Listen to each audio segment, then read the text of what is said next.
And even as you ponder how much cheaper your car insurance could be, the price of real estate just keeps going up. According to the latest industry report, a typical home in Vancouver sold for nearly 3 times the national average in the first quarter of this year. And 3 things appear to be at work here: low interest rates, a limited supply of houses, and increased pressure from foreign buyers.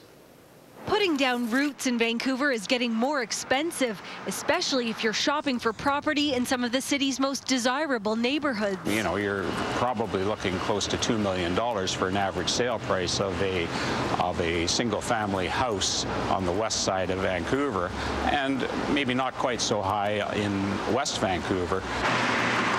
A new survey by Royal LePage shows Vancouver housing prices are now 3 times the national average, with condos going for $500,000 and the average bungalow about double that. It's an increase of almost 10% from the first quarter of last year.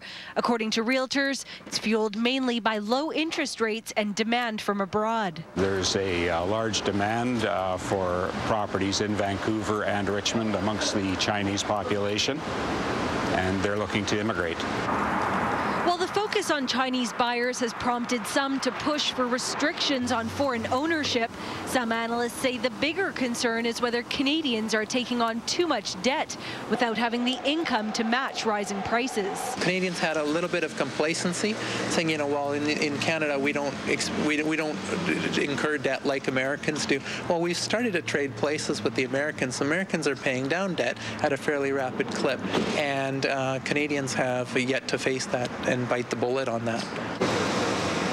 Historically, housing prices are 3.5 times Canadians' income levels. They're now almost 6 times higher. The average family has a debt of more than $100,000, and unless wages keep up, AJ Saul says the real estate bubble could soon burst. The concern is that as interest rates go up, and they will eventually, will people be able to service that mortgage and the credit card debt that's been piled on? And that will have an impact on the economy over time, because people's ability to spend is going to be more and more constrained. Saul says a market correction of between 12 and 25% could be in Vancouver's future. For potential buyers, it could just be a matter of being patient.